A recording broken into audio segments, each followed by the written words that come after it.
আপনাদের বলে যায় ফ্যাসিবাদের দোসর যারা, কোন ফ্যাসিবাদী শাসক যখন পালিয়ে গিয়েছে পৃথিবীর ইতিহাসে ফিরে আসার কোন ইতিহাস নেই।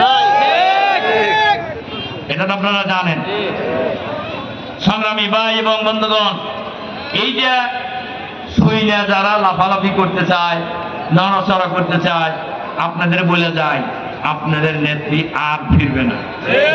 এই পালিয়ে যাওয়া নেত্রীর কথা শুনে যারা নড়াচড়া করবেন, যারা ষড়যন্ত্র করছেন, তাদেরকেও আমরা ষড়যন্ত্র বন্ধ করার জন্য বলবো।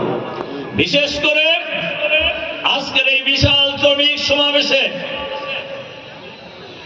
মাননীয় প্রধান উপদেষ্টা ডক্টর মোহাম্মদ ইউনূস সাহেবকে বলবো, আপনার সরকারের ভিতরে বাইরে অফিসে আদালতে ফ্যাসিবাদের যত দোসর আছে এদেরকে অবিলম্বে চিহ্নিত করে গ্রেফতার করে ট্রাইব্যুনালে হাজির করতে হবে, তাহলে আপনি ভালো চালাতে পারবেন।